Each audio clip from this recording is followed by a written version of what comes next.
We're going to finish up the topic of elasticity of demand today, and we really only have one more thing to do with respect to elasticity of demand, and that's apply it to supply and demand questions. And so, as you know, on test 2, you're going to have written supply and demand questions. Some of them might have specifics about elasticity mentioned. So drawing them is going to be a little bit different. Okay? So if we finish that up, we're going to move on to an elasticity related topic of price discrimination. Again, not sure how far we'll get, but we will finish up elasticity today. So we need to go back to the spectrum that we've been looking at. We've been talking about elasticity demand, and we take the absolute value. And if you remember this, when we take the absolute value, we know that elasticity is going to range from 0 to infinity. 0 to infinity. So what we want to do today is talk about these endpoints. What does it mean to have an elasticity of 0? What does it mean to have an elasticity of infinity? And then also look at it in relation to supply and demand problems. So let's start right here. If we have an elasticity of demand equal to 0, let's think about what that means. And again, I've urged you over and over to write out the equation, because when you write out the equation, it always helps you. So we've got percent change in quantity over percent change in price. And we know that whole thing is equal to 0. So what that's telling us is if we have, let's say, a 10% increase in price, so we're increasing price and we know elasticity of demand is 0, then what does that tell us about the numerator? It has to be what? Has to be 0, right? So when we have this special case of elasticity of demand equal to 0, we know that for any price change, let's say 10%, 15%, the numerator has to be 0. So what that tells us is that percent change in quantity is equal to 0. So this is a special case. So if percent change is 0, then what is that telling us, folks? Are people responding to the price change? Are people responding? No. There is no response at all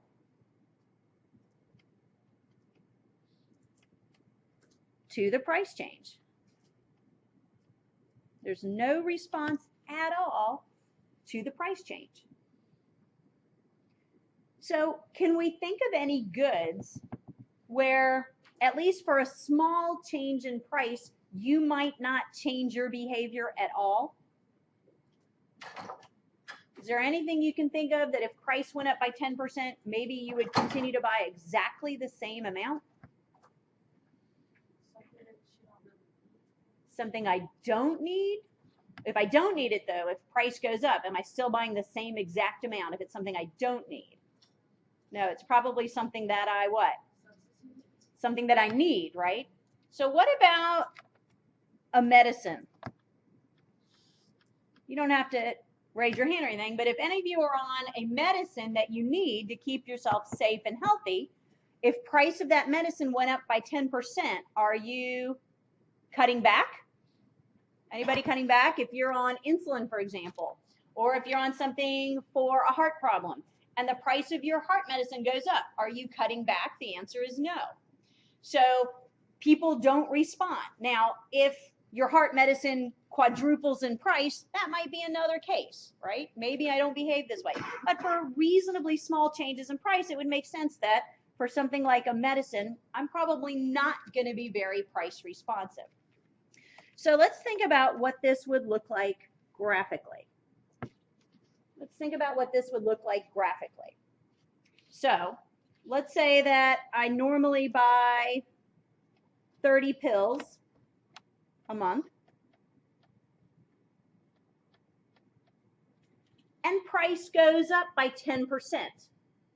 If price goes up by 10%, am I buying fewer pills or am I buying the same amount? Buying the same amount. And if price goes up by another 5%, assuming I still behave this way, I'm still buying the same amount. So then what do you think our demand curve looks like here in this case as price changes? So if price is $5 a pill, I buy the same amount. Price is $7 a pill, I buy the same amount. What is my demand curve going to look like, everybody? Let's draw it in the air. Well, I'm buying 30 pills at a price of $5. I'm buying 30 pills at a price of $7. What does this give us? Gives us a vertical demand curve. So this special case is one of a vertical demand curve. So we get a vertical demand curve.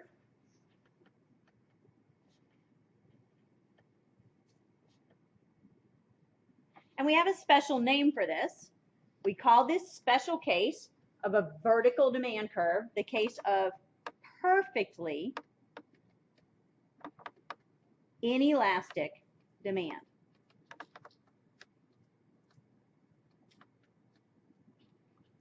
So the special case, when we have elasticity demand exactly equal to 0, consumers are not price responsive. They're going to continue to buy the same amount, which gives us that vertical demand curve.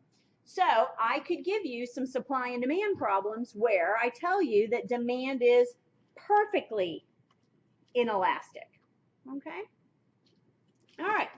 So perfectly inelastic demand. Be looking for supply and demand questions where I give you that assumption. Okay? Everyone with me here? Now let's do the other end of the spectrum.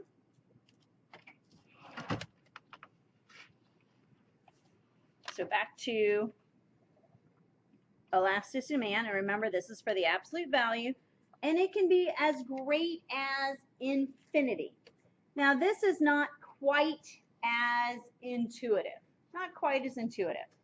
So again, let's write out the equation. So we've got elasticity demand equal to infinity, which means percent change in quantity over percent change in price is equal to infinity. So if we have a 10% increase in price, then what's happening to quantity? It's changing by what? It's changing by what? Infinity. Exactly, right? Infinity divided by 10 is still infinity. It's such a large number that infinity divided by 10 is still infinity. So hopefully you're thinking, well, what does it mean to have an infinite change in quantity? And that's a good question. So when we have an infinite change in quantity, what we're saying is that consumers are fully responsive. In other words, to be fully responsive for any price change, I cut back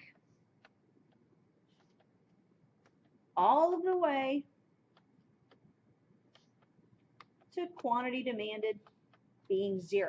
So if I'm a fully responsive consumer, then you raise the price and I go from whatever I was buying to 0. I cut back all the way to 0. All right. So if we draw this,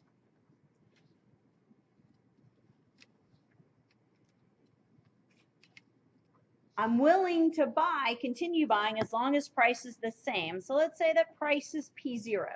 So price is P0, and that's the price I'm used to getting. And at price P0, I'm going to buy goods, but if you raise it to price P1, I'm not going to buy at all. So how do you think I would draw a demand curve where I'll only buy at P0, but any price increase above P0, I cut all the way back to nothing? What do you think it would look like? Draw it in the air, everyone. Good. Getting people telling me they think it is a horizontal demand curve, and that would be exactly right.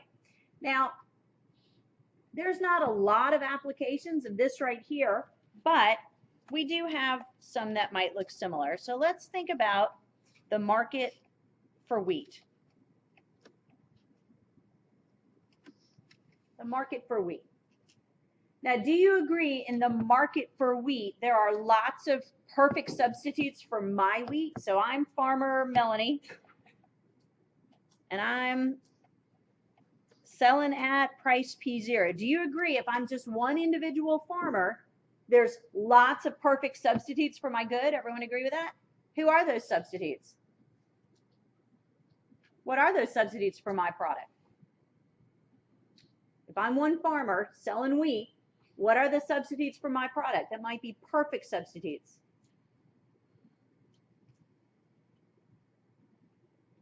So I'm one farmer, I've got one farm. Are there any substitutes or am I monopoly?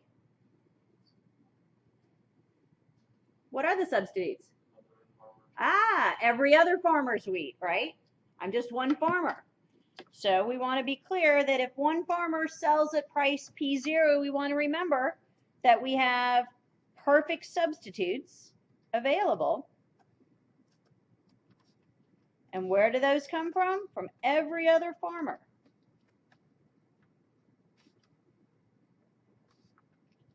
All right. So I'm selling at P0, but I'm just one farmer, and there are perfect substitutes because there are a whole bunch of other farmers. So guys,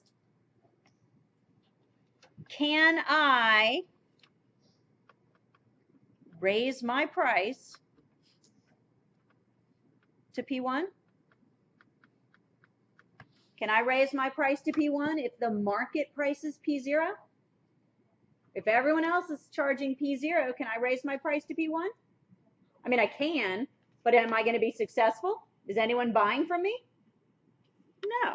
So if I raise my price to P1, my quantity demanded will fall to 0.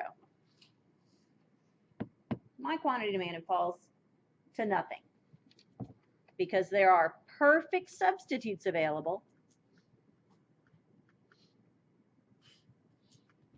at a price P0. So if P0 is the market price, I can't change my price to P1. If I try to change my price to P1, nobody will buy from me because there are perfect substitutes available from others. All right? So horizontal demand curve. If the other example with the vertical demand curve was perfectly inelastic meaning not price responsive, what do you think this is called? Perfectly elastic. Good. So this is perfectly elastic demand. Perfectly elastic demand. All right? So let's put everything together on one graph.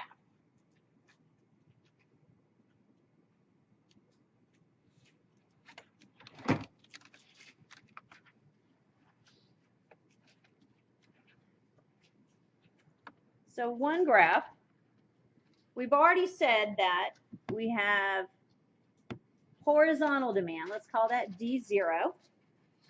And that's perfectly elastic.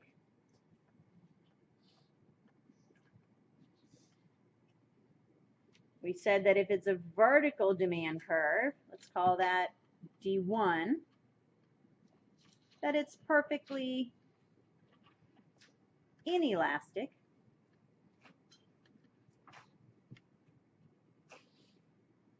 But we've also been drawing demand curves downward sloping.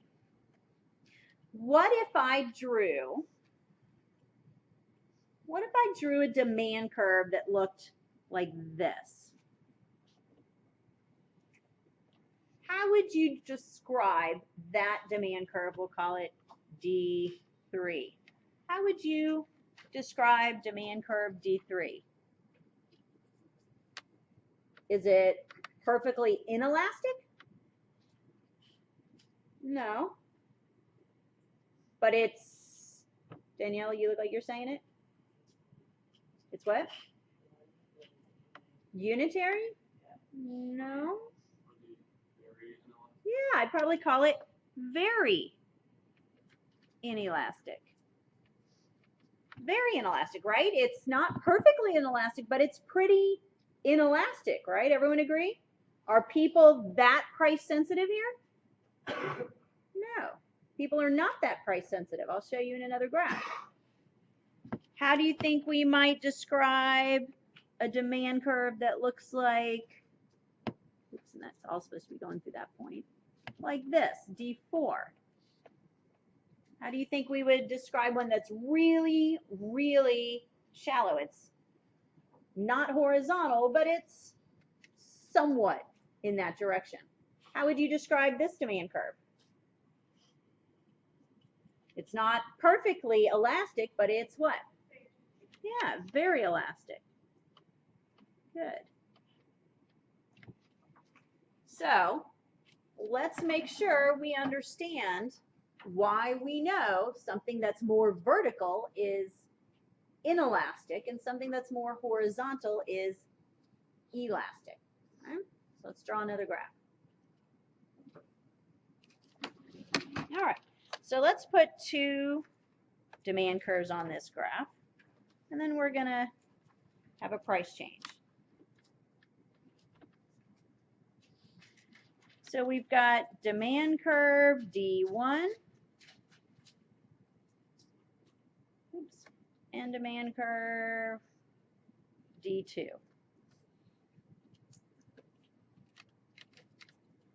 And let's let them intersect at a price of 10.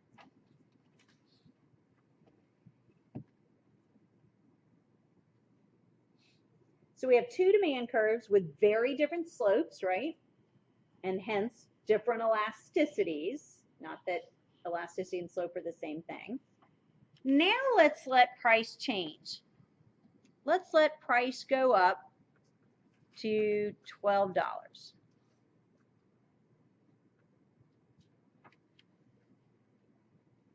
So before, we were at quantity Q0 at $10. But now,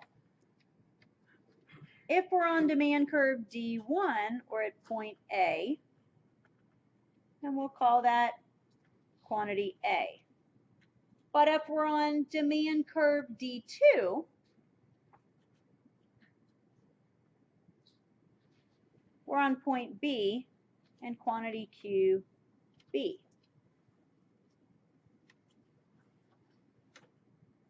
So let's take a look at this graph for a second. Do we agree that both saw a price increase of $2? Everyone agree with that?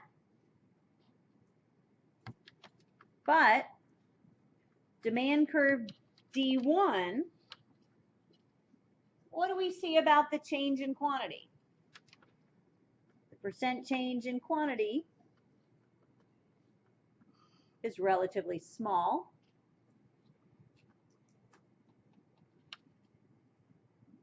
Right? From Q0 to QA. But for D2, do we agree that the percent change in quantity is relatively large?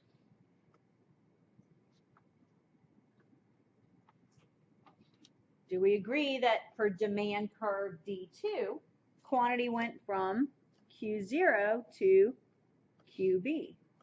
So we're comparing this to that. So we have the same price change, but one demand curve had a much bigger quantity response.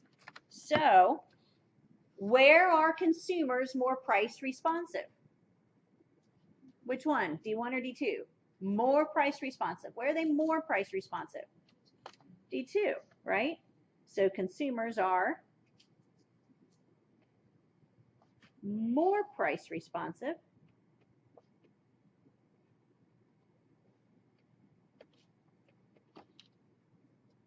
And do we agree for D1, we can say that consumers are what? Consumers are what? less price responsive.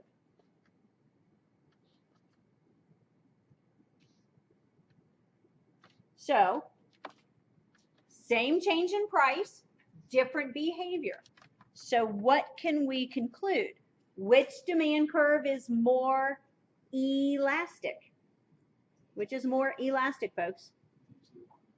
Do we agree that D2 is more elastic?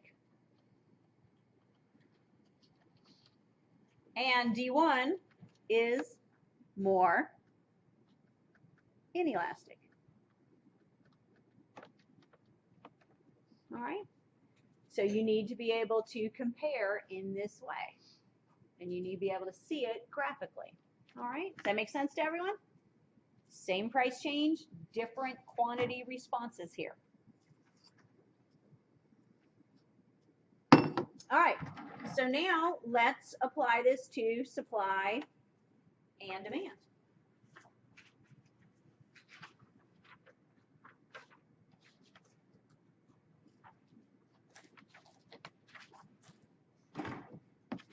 So suppose I give you a problem like this. Suppose I tell you that demand for good X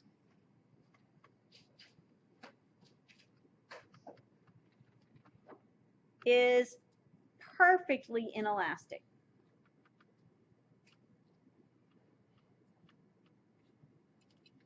Demand for good X is perfectly inelastic, and I want to know what happens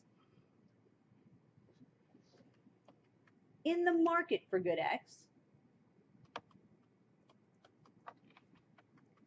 if price of inputs used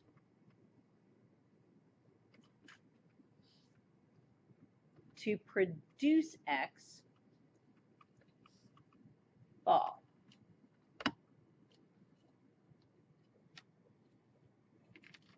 Okay, so demand for good X is perfectly inelastic. What happens in the market for X if price of inputs used to produce good X falls? So Alex, what does this tell us? Alex. Late night, paper, test today? All right, so Alex, stay with me here. Demand for good X is perfectly inelastic. What does that tell me about how I should draw the demand curve?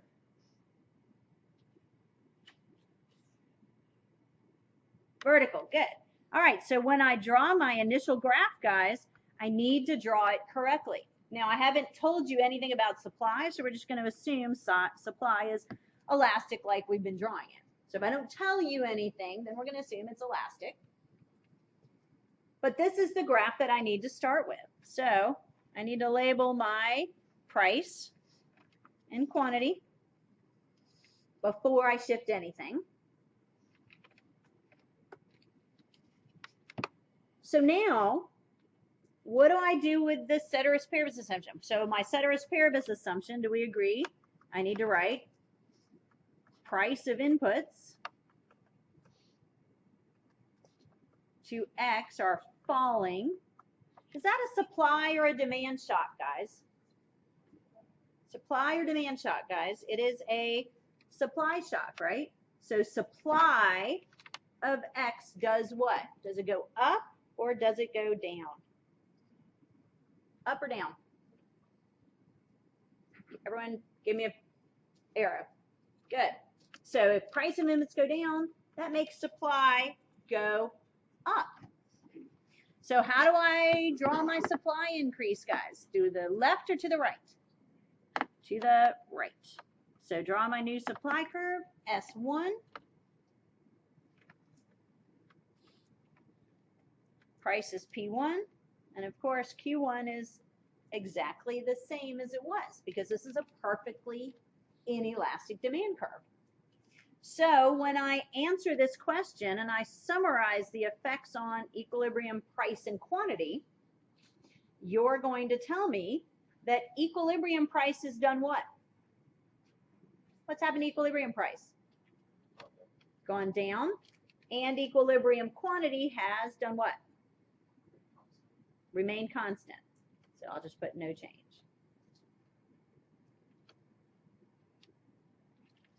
So if you have consumers who have demands that are perfectly inelastic, when you lower your price, they don't buy more. For example, guys, how many of you would treat yourself to more toilet paper because price has gone down, it's on sale?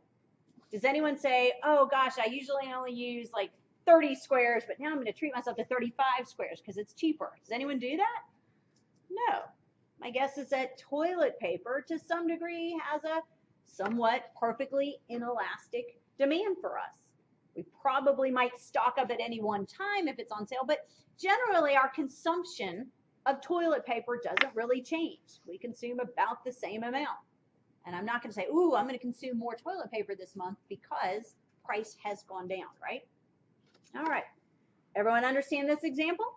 So on the upcoming test, you need to read carefully and you need to see if I've given you any information about supply and demand. If I have not, remember normally we just work with supply and demand that looks like that. So we're assuming that supply is elastic and demand is elastic. So if I don't say anything, you're going to work under the same assumption as before, that demand and supply are both elastic. But if I do give you something, then you need to make sure you incorporate that. All right. Let's do another one.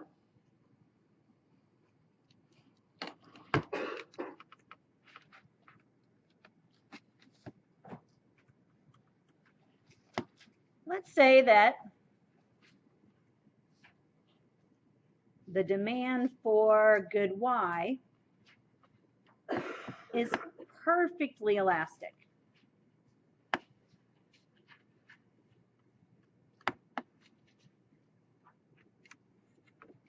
And then we want to know, how is the market for Y impacted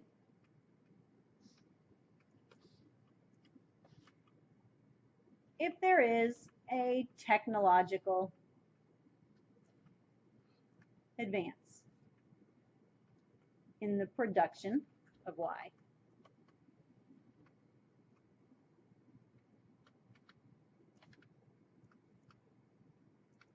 So demand for Y is perfectly elastic.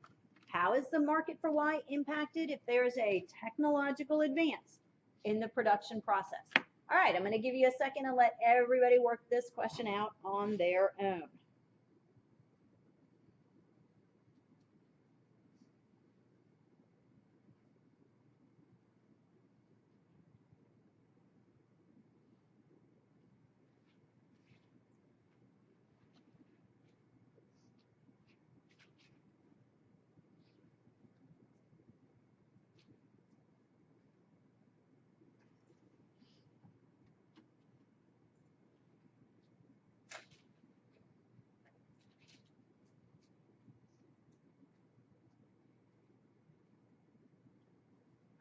And guys, remember the 3 steps.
All right, guys, let's take a look.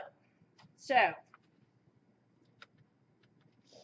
First thing, you're going to make sure you know your ceteris paribus assumption. So we have a technological advance.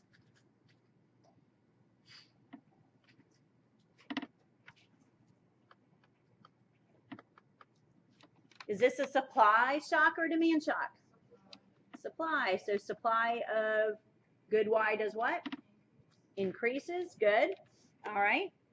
I'm going to start my graph with a demand curve that is horizontal. It's not very horizontal. Let me erase that.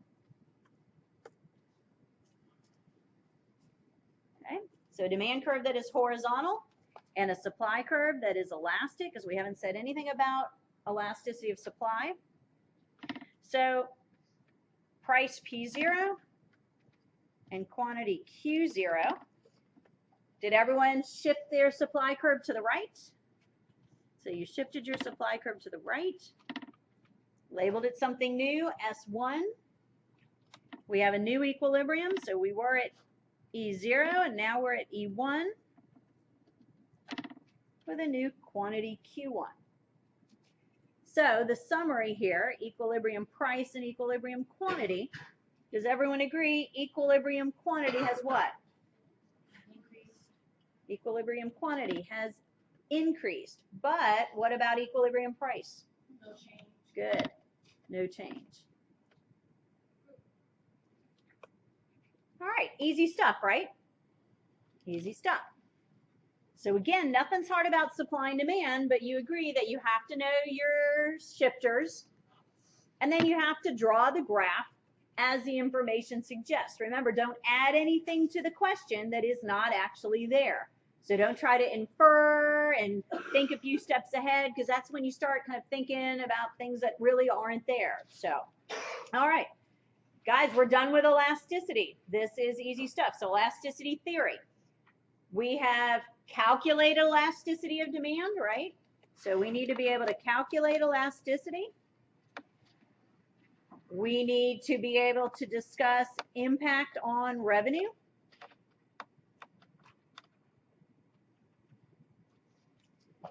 We need to understand the special case of elasticity equals 0 and elasticity equals infinity. We need to be able to apply it graphically.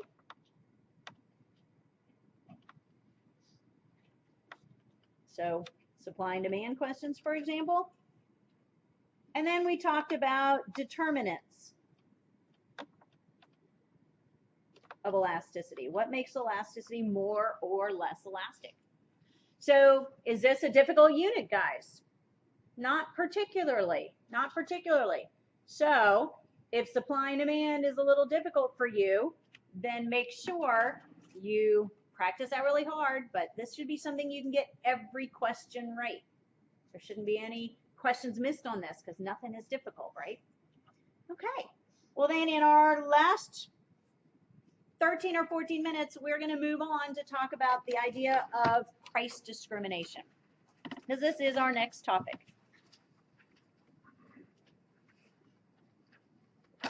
Price discrimination. Now, why does price discrimination come right after elasticity? Because what we're going to see is this is an application of elasticity of demand.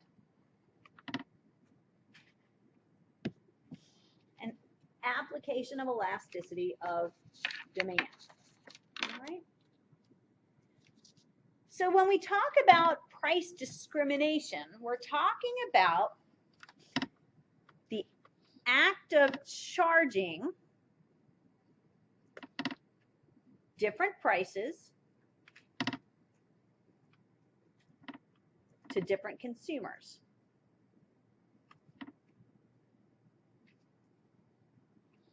The act of charging different prices to different consumers for a given product.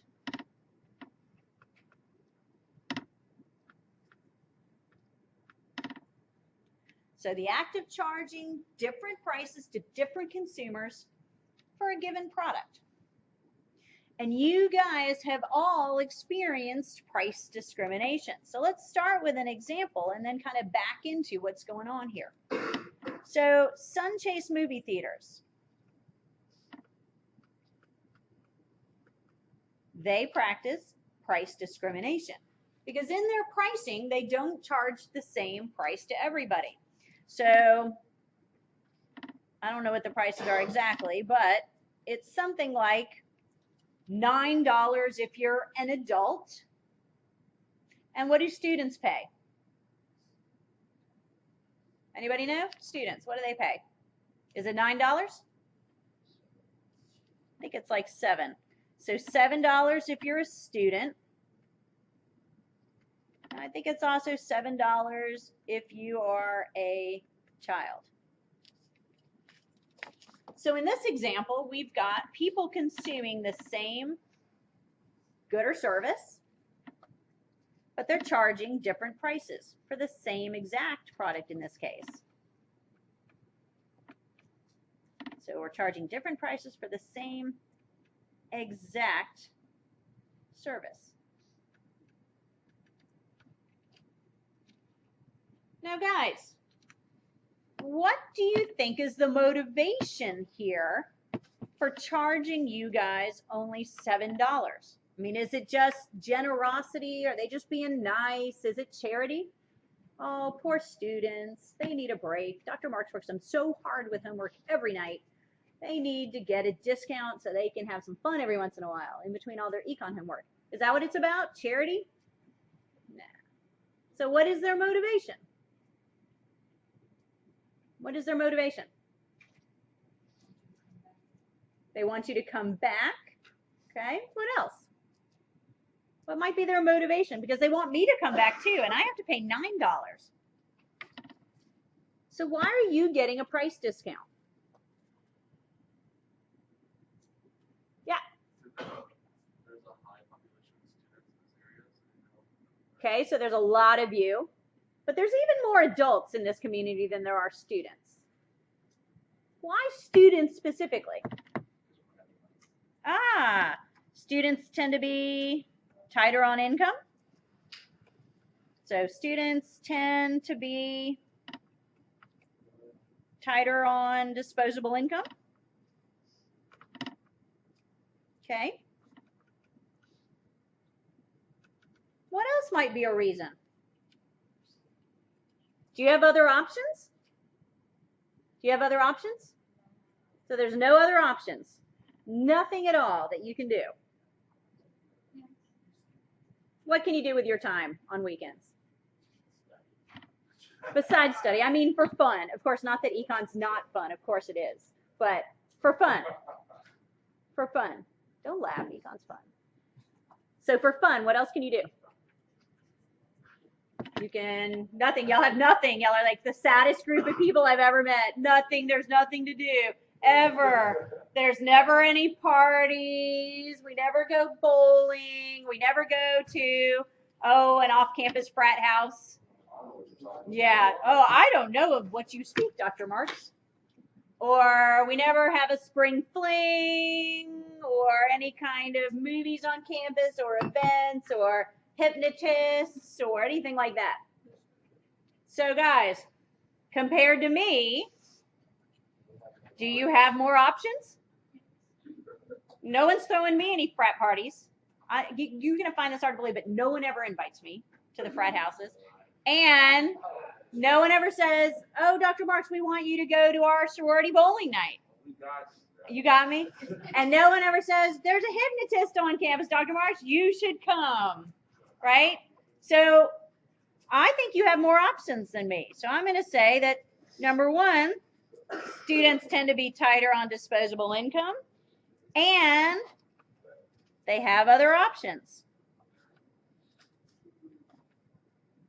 And why do they have other options? Because Longwood University has entertainment activities. Not all the time.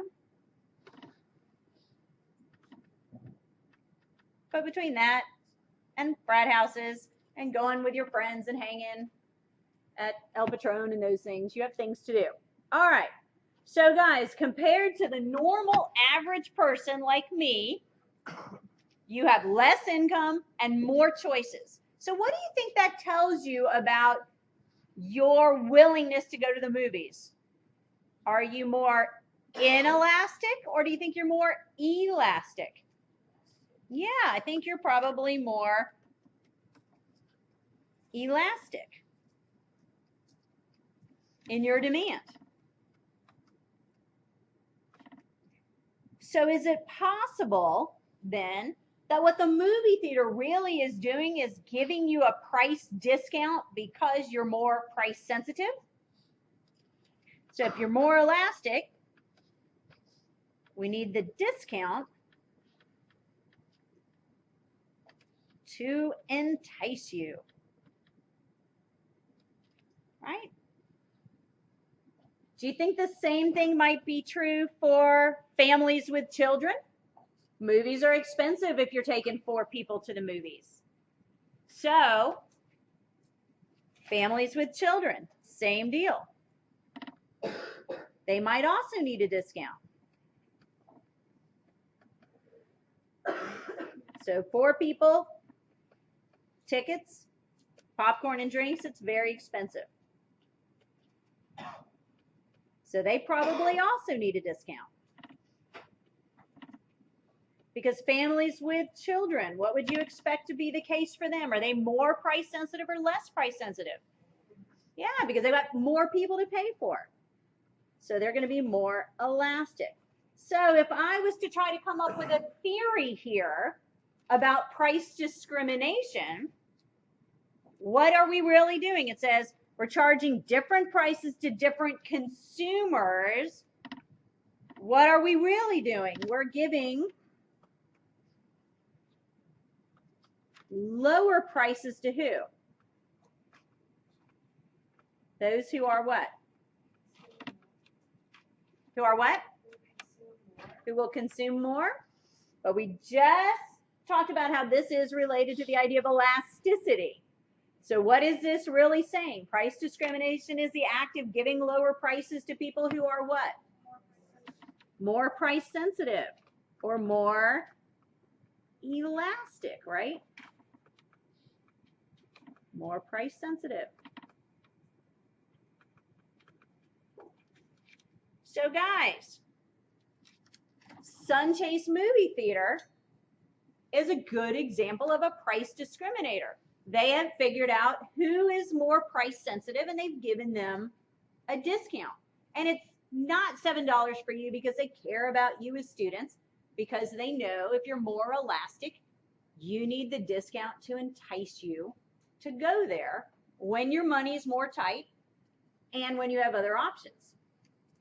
So then why does Sunchase do it? What's the bottom line? Why do they do it? So why does Sunchase price discriminate? I just heard somebody say it. It's not to be nice. Yeah. To make greater revenues. So if you do it successfully, your revenues go up. That's what's in it for you if you price discriminate. If you price discriminate, your revenues go up. But there's one big but. For you to be successful, in price discriminating, you have to be able to prevent resale. So what's in it for you? Making more money. But you have to be able to prevent resale.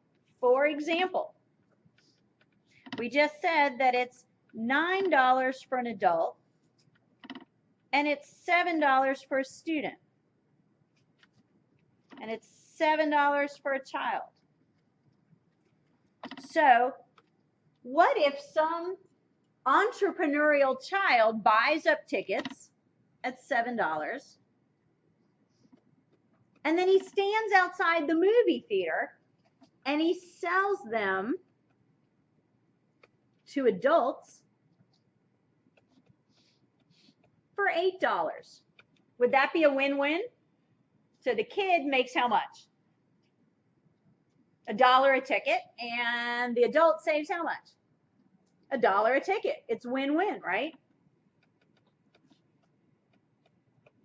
Guys, if this kind of thing happens, if the person getting the low price can resell it to the person who would otherwise get the high price, then does Sun Chase make the kind of money they're hoping to make out of price discrimination? The answer is no, it backfires. So you have to be able to prevent resale. So guys, how does Sun Chase Movie Theater prevent resale? How do they prevent children from buying tickets for $7, standing outside, selling them to adults for $8 so that the kid can make some money and the adult can save some money on the ticket price? How do they prevent it? How do they prevent this? Nobody has any idea?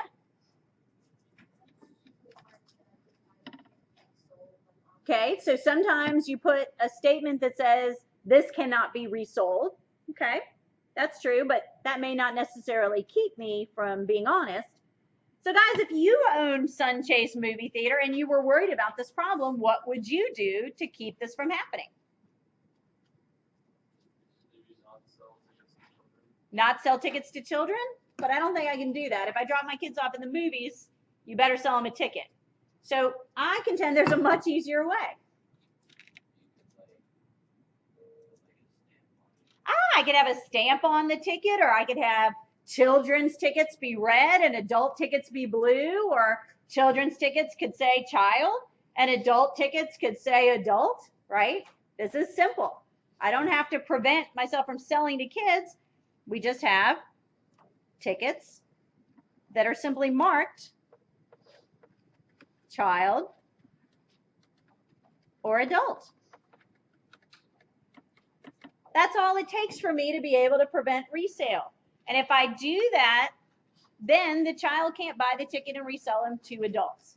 So if I'm going to practice price discrimination, I can make more money, but I have to be able to prevent resale. All right, next class period, we'll talk about more examples of price discrimination in the real world. So bring your notes back.